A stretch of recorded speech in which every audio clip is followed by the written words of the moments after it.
नमस्कार। हरियाणा की यूट्यूबर ज्योति मल्होत्रा इस वक्त एनआईए की गिरफ्त में है। उससे पूछताछ लगातार की जा रही है और अब ज्योति के कुछ चैट सामने आए हैं जो उसने पाकिस्तान की खुफिया एजेंसी के एजेंट के साथ किए थे। वो चैट सामने आए हैं, उन चैट्स में क्या कुछ बातें कही गई हैं, इसके अलावा क्या क्या अपडेट इस पूरे मामले पर हैं, इस पर बात करेंगे। हमारे साथ अवंतिका मौजूद है। अवंतिका, क्या कुछ अपडेट सामने आया है ज्योति के मामले में? बिल्कुल, जिन पाकिस्तानी खुफिया एजेंसी के एजेंट की बात आप कर रही हैं, उनका नाम अली हसन बताया जा रहा है और इनकी और ज्योति मल्होत्रा की जो व्हाट्सएप चैट है वो एनआईए के हाथ लगी है। तमाम मीडिया रिपोर्ट्स ने इस चैट को अपने उसमें बताया है, जानकारी दी है कि क्या दोनों के बीच बातचीत हुई थी। तो सबसे पहले आपको बताते हैं कि अली हसन ज्योति से कहते हैं, ज्योति को वो जो करके बात करते हैं, लिखते हैं कि जो यार मेरे दिल से दुआ निकलती है हमेशा कि आप खुश रहो, हमेशा हंसते खेलते रहो, जीवन में कभी कोई गम ना आए। कुछ इस तरीके की जो बात है वो होती है, जिस पर ज्योति जो रिप्लाई करती हैं वो थोड़ा ज़्यादा चौंकाने वाला है। ज्योति कहती हैं कि मेरी शादी पाकिस्तान में करवा दो।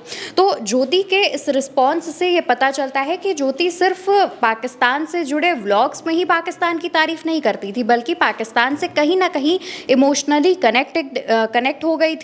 हो गई थी। या फिर ये कहिए कि जिन भी लोगों से, जिन भी अधिकारियों से, एजेंट्स से बातचीत चल रही थी तो उनसे ज्योति इतना ज़्यादा प्रभावित थी कि आराम से दो दोस्तों के बीच जो बात होती है वैसे बात कर रही हैं। और किसी भी लड़की का शादी को लेकर के कहना कि मेरी शादी पाकिस्तान में करा दो, तो कहीं ना कहीं ज्योति के माइंड में जो पाकिस्तान की इमेज है वो बहुत ज़्यादा अच्छी बनाई गई है। अब चाहे उसको आप ये कह लीजिए कि ज्योति को पाकिस्तान में बुला करके 5 स्टार होटल में रुकवाया जाता था और उन्हें इतनी सारी सुविधाएं दी जाती थी उस वजह से, या फिर उनका ब्रेन वॉश किया गया है, ये भी एक बात निकल कर सामने आ रही है कि हो सकता है कि ज्योति के मन में ये तमाम बातें डाली गई हूँ। अब दूसरी तरफ एक और बड़ा खुलासा तब होता है जब ज्योति से जुड़े और भी कई लोगों को गिरफ्तार किया गया है जिन पर शक है कि वो पाकिस्तान के लिए जासूसी कर रहे थे। उनसे एक अपडेट निकल कर ये सामने आई कि वो लोग क्या करते थे कि भारतीय जो सिम कार्ड हैं वो ले जा करके पाकिस्तान के जो अधिकारी हैं, एजेंट्स हैं, उन्हें देते थे।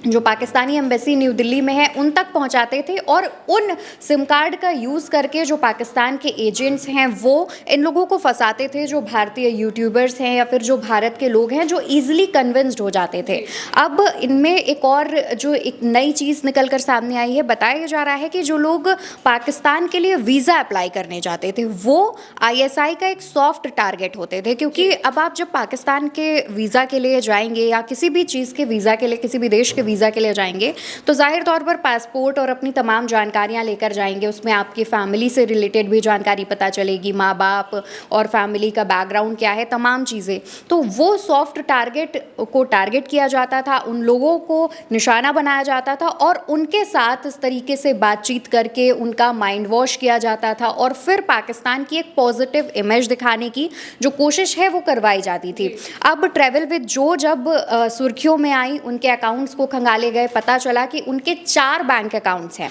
4 बैंक अकाउंट्स में एक जो बैंक अकाउंट है उसमें जो ट्रांजैक्शन है वो दुबई से हुई है। तो क्या ट्रैवल विद जो या फिर ज्योति मल्होत्रा को विदेश से फंडिंग मिल रही थी, इस बात को लेकर के भी जांच की जा रही है। दूसरी तरफ जो ज्योति है, ज्योति मल्होत्रा, उनके साथ जितने लोगों की फोटोज वीडियोज हैं उनसे पूछताछ की जा रही है। और ट्रैवल विद जो के एक बार सुर्खियों में और उनके जांच के घेरे में आने के बाद तमाम जो यूट्यूबर्स हैं जो पाकिस्तान में जाकर व्लॉग्स बनाते थे, पाकिस्तान की एक पॉजिटिव इमेज भारत के लोगों को दिखाने की कोशिश करते थे, अब वो भी शक के घेरे में आ गए हैं। उनके भी तमाम चीज़ें ट्रैक की जा रही हैं, वीडियोस देखे जा रहे हैं कि वो पाकिस्तान जाकर किससे मिलते थे, तमाम जो चीज़ें हैं अब उनको भी जांच की जा रही है, उनसे जुड़ी तमाम अपडेट्स भी निकाली जा रही हैं। और अवंतिका, एक और बात सामने आई है, जिस तरह से अगर देखा जाए ज्योति के मामले में ये भी बात कही जा रही है कि ज्योति जो है वो, उसकी एक डायरी भी सामने आई है जिनमें डायरी में कई सारी बातें लिखी हुई हैं। वो भी हम जानना चाहेंगे आपसे कि डायरी में क्या बातें लिखी हुई थी। कहा जा रहा है कि जो पाकिस्तान की जो इमेज है वो डायरी में भी बहुत प्यार से पाकिस्तान को दिखाती है। वो कहती हैं कि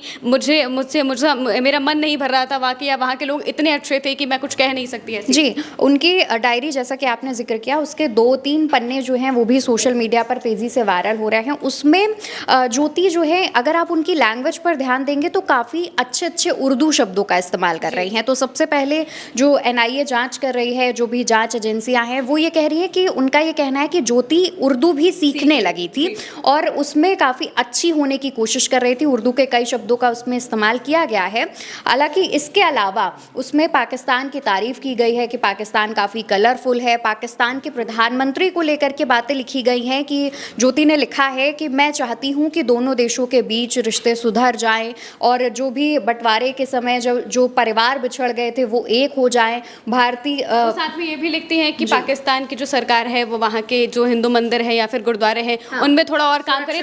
ताकि जो वहाँ पर जो हिंदू हैं वो भी वहाँ पर जाके वहाँ की चीज़ों को देख पाए या वहाँ पर दर्शन कर पाए। बिल्कुल, और इस तरीके की एक नहीं तमाम बातें लिखी गई हैं और उसमें करीब 10 से 11 पन्ने उन्हें मिले हैं। सिर्फ 1-2 पन्ने ही हैं जो कि सामने आए हैं, सोशल मीडिया पर देखे जा रहे हैं, तमाम मीडिया रिपोर्ट्स उन्हें छाप रही हैं, लेकिन जो बाकी के पन्ने हैं उसमें इंग्लिश में कई बातें लिखी हैं जो कि अभी एनआईए के सूत्रों से ही पता चल रहा है, लेकिन उनमें क्या बातों का जिक्र किया गया है वो नहीं पता चल रहा है, क्योंकि सिर्फ पाकिस्तान ही नहीं, ज्योति चाइना भी गई थी। जब वो पाकिस्तान गई थी तब वहाँ पर चाइना के कई अधिकारियों से मुलाकात की थी, उसके बाद वो चाइना गई थी। तो ये भी देखा जा रहा है कि ज्योति की डायरी से क्या चाइना को लेकर के भी कोई बातें लिखी गई हैं, इस तरीके का जो इमोशनली कनेक्ट कर रही थी वो पाकिस्तान से। कहा जा रहा है कि वो बांग्लादेश भी जाना चाहती थी और वहाँ के वीज़ा के लिए भी उसने अप्लाई किया हुआ जी, और जो बांग्लादेश वाला ये जो एंगल है या ये जो जानकारी है वो चौंकाने वाली थी, क्योंकि अभी तक पाकिस्तान और चाइना को लेकर के वीडियोस और तमाम चीज़ें देखी गई। ये बांग्लादेश वाली जो जानकारी है जब ये सामने आई तो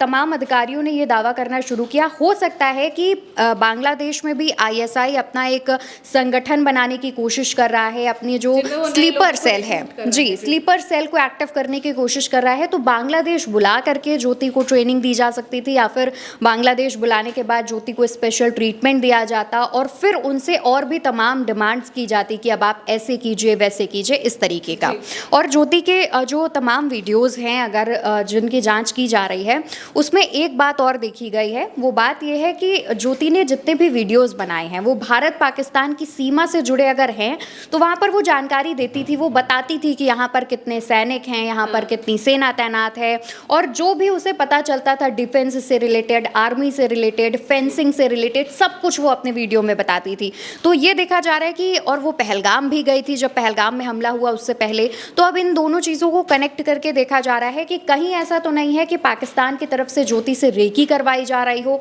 और इस तरीके से जानकारी ली जा रही हो, क्योंकि इस पर शक नहीं होगा, क्योंकि ज्योति ब्लॉगर है और आमतौर पर जो भी लोग ब्लॉगिंग करते हैं वो अपने आसपास की चीज़ों को इसी तरीके से डिस्क्राइब करते हैं। हाँ, और एक और बात कही जा रही है कि ज्योति जिस तरह से धार्मिक जगहों पे जब जाती थी, ज़्यादातर उसकी जो यात्राएं रही हैं कहीं किसी भी जगह की, तो वो खासकर मंदिर या फिर गुरुद्वारे गई है और वहाँ पर वो सिर्फ धार्मिक जगह की या फिर वहाँ की खूबसूरती की, वहाँ के मैनेजमेंट की इतनी तारीफ नहीं करती थी जितना ध्यान वो सिक्योरिटी पे देती थी। जैसा कि अवंतिका ने बताया कि वो वहाँ की सिक्योरिटी के बारे में ज़रूर बताती थी कि यहाँ पर कितने सैनिक हैं, किस तरह से फेंसिंग की गई है या फिर किस तरह से चेकिंग होती है। इस तरह की बात खास तौर से उसकी वीडियोज़ में कही जाती थी, ज़्यादातर वीडियोज़ में यही बातें होती थी। इसके अलावा अवंतिका एक और बात सामने आई है कि ऑपरेशन सिंदूर जब भारत की तरफ से लॉन्च किया गया तो उसके दौरान की जो चैट्स थी वो डिलीट पाई गई हैं। इसके साथ ही ये भी कहा जा रहा है कि उसमें ब्लैकआउट की जानकारियां भी वो दे रही थी। हाँ, और ब्लैकआउट और इससे जुड़ी हिसार के आसपास से जुड़ी जानकारी भी दी जा रही थी, और जब ब्लैकआउट हुआ उसके बाद जो भी चैट हुई है वो डिलीट कर दी गई है, जिसे हालांकि रिकवर करने की कोशिश की जा रही है कि कहीं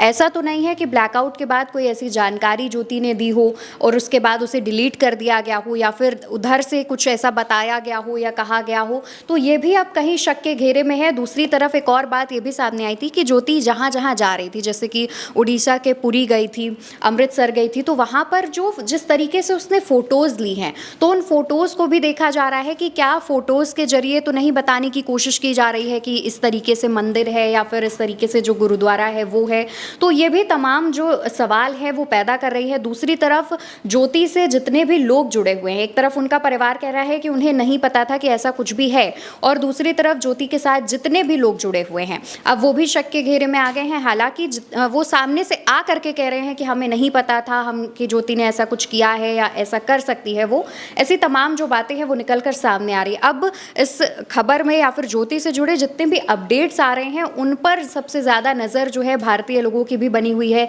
कि आखिर, क्योंकि किसी ने एक्सपेक्ट नहीं किया था कि कोई एक यूट्यूबर जो कि सिर्फ ट्रैवल करता है, ट्रैवल ब्लॉग्स बनाता है, वो कुछ ऐसा कर सकता है। जी बिल्कुल अवंतिका, और ज्योति हो सकता है कि एनआईए अब ज्योति को गिरफ्तार कर सकती है क्योंकि रिमांड जो है वो 22 तारीख तक ही है सिर्फ, तो अभी तक वो हरियाणा की पुलिस की गिरफ्तारी भी थी, एनआईए उससे पूछताछ कर रहा है। लेकिन ज़्यादा जानकारी के लिए हो सकता है कि एनआईए पूरी तरह से इस मामले को अपने ही हाथ में ले ले, ज्योति को अपनी गिरफ्तारी में ले ले और उसके बाद ठीक से उससे पूछताछ की जाए। अलग अलग बिंदुओं पर जाँच की जा रही है, अलग अलग एंगल्स जो हैं वो भी खंगाले जा रहे हैं, चाहे वो पहलगाम की बात हो। इसके अलावा बताया जा रहा था कि पठानकोट भी वो गई थी और वहाँ पर पठानकोट में भी पाकिस्तान की तरफ से हमला किया गया था। तो ये भी देखा जा रहा है कि क्या कुछ जानकारियां जो सेना की थी वो ज्योति ने पहुंचाई है, ऑपरेशन सिंदूर के दौरान भी कोई जानकारी पहुंचाई है। इस तरह की जांच जो है वो अभी जारी है। क्या कुछ अपडेट आएंगे वो हम आप तक पहुंचाते रहेंगे। मेरे साथ जानकारी साझा की अवंतिका ने। मैं हूं महिमा और आप देखते रहिए उल्टा चश्मा यूसी।